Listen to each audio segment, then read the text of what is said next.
To discuss some of the outcomes from the EU-AU summit, we're joined by Professor Jibrin Ibrahim, a senior fellow at the Center for Democracy and Development, CDD. Thank you for joining us. Good to see you again on Newsnight. Well, would you say the president is preaching to the converted when he talks about the need, to tackle or uproot the root causes of extremism, conflicts, and all of that in Africa? And are African leaders doing enough? And when he calls for support from the EU, what's the level of support that one can expect? I think it's quite clear that extremism developed in many parts of Africa because African governments were not doing enough in terms of levels of poverty, in terms of mobilization of marginalized people, in terms of public education, in terms of schools. That's why people felt alienated, broke out, and started fighting the government and their countries. So it's fine to tell the European Union, but the fact of the matter is that this is a problem that has its roots in our governance systems in Africa.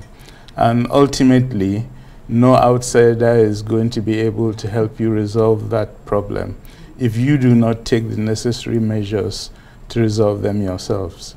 And that's why I'll ask you immediately, should Africa be calling on the European Union to lend support to the African Union in sanctioning coup plotters in what form, in whatever form it takes place? Should they be calling for that really, if you break it down and analyze it? Well, the issue about coups is that there is a normative system that has developed based on United Nations principles that says they will no country in the world should tolerate unconstitutional takeover of power. To that extent, therefore, all countries in the world should chip in when there is unconstitutional takeover of power.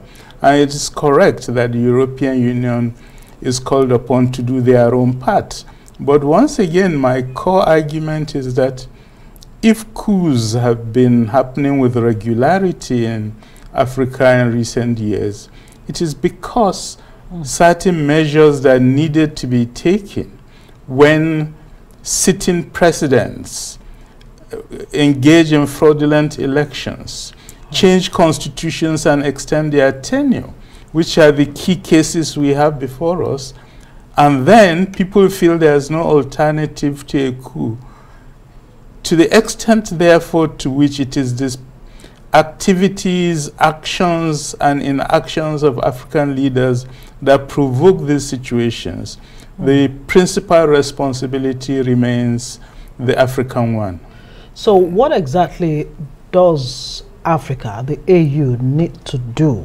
I mean, they've come up with sanctions against Burkina Faso and other countries where coups have happened, including travel bans and of course assets freeze. Are these sanctions, do they go far enough? Are they stringent enough to to act as a deterrent in any other part of Africa? And what really can the AU do at that level? I think the sanctions are not very effective, and we know that already, because countries are able to go around those sanctions, and not all countries agree to implement the sanctions. When, for example, sanctions were placed on Mali, Guinea said it will not implement the sanctions and that it will provide access to the sea to the Malians, because they were essentially in the same boat themselves. But other surrounding countries, including the North African countries, took the same position, which is why sanctions are not very effective. But my argument is, if you take the case of Guinea and Mali, in Guinea, the president of that country, Alpha Condé, came for Salah in Daura here, spent 1 week with Buhari, got a chieftaincy title, and 2 days after his return to Guinea, announced he was going to change the constitution to get a third term. Nigeria kept quiet, other Africans kept quiet, although the African Union has said tenure elongation is unacceptable. In Mali, their case was more about electoral fraud. The president, IBK they call him, Ibrahim Boubacar Kante, engaged in massive electoral fraud. All those who criticized him in the opposition, he picked them up and put them in jail. The opposition couldn't operate. He started messing up with the media, and that was the context that led to the coup. So my point is that in all these African countries, there are specific sets of actions that are unacceptable taken by African leaders that provoke political crisis. So if sanctions don't work, what will work then? My point is, when Condé was going to declare his tenure elongation, that was the point Africa should have risen up and said no. That was the time Guineans were organizing. They are having daily demonstrations saying stop him. They wrote an appeal to the African Union, come and help us stop this man. African Union kept quiet. So when it is possible to act, they don't act.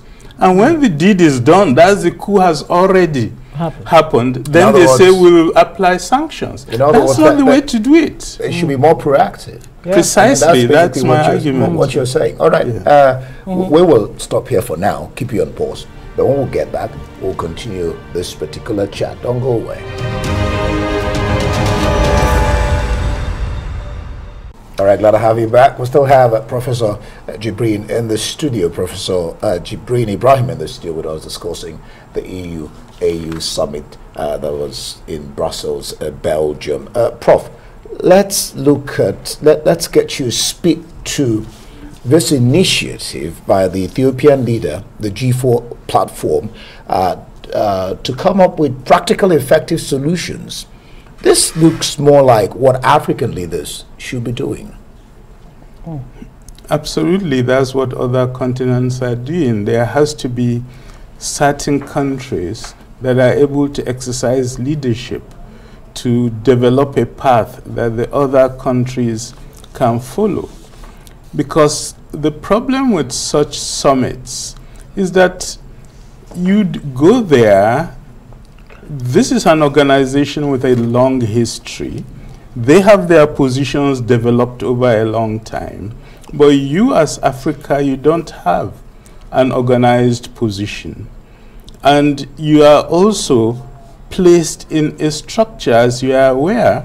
The relationship between Africa and Europe have been governed by the Cotonou Accords. The Cotonou Accord, which had been on for 40 years, just finished in July last year. And now there's a new accord that they want Africa to sign, which is why one of the reasons why they called that summit. To be able to make sure that they get what they want, what the European Union is doing is negotiating individually with regions and countries. If Africa is able to have a leadership from different zones that put their head together and prepares a common strategy for the continent, then they are able to stand there with one voice and make a better argument to get a better deal from the situation. Well, only a few days ago,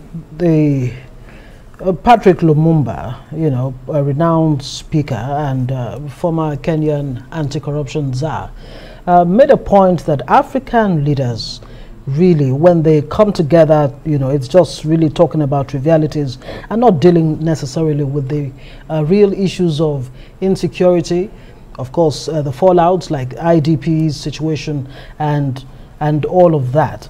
How much difference really will this group G4 make? Yeah, I mean, there's so many other regional blocks. ECOWAS is there. AU is being described as, toothless bulldog at best. How different really will this be, and what kind of strategies really should they be coming up with?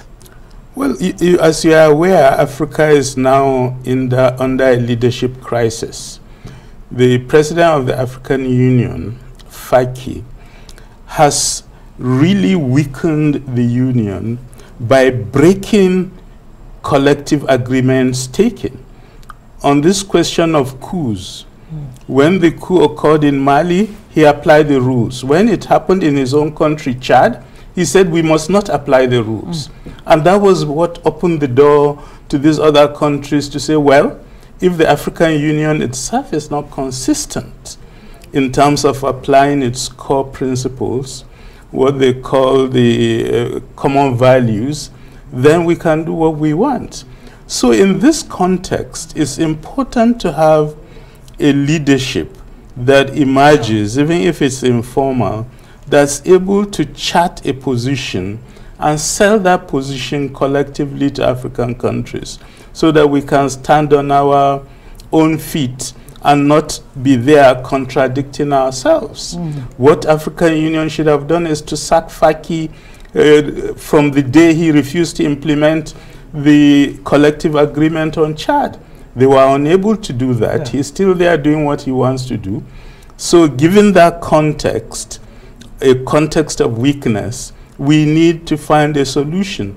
And I think if these four leaders can really sit together and map a way forward, that'll be good. But as you know, the initiator of this project himself, Abiy, is in a crisis. He is facing a war in his own country. Well, from what you described, looks like when the head has a problem, then the body won't be all right.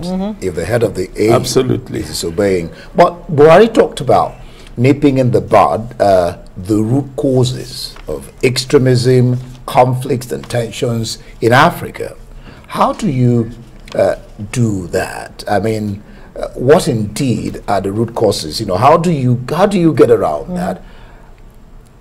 Because you have to find the root of a problem before you begin to solve it. So what indeed are the root causes, and how do you get around that?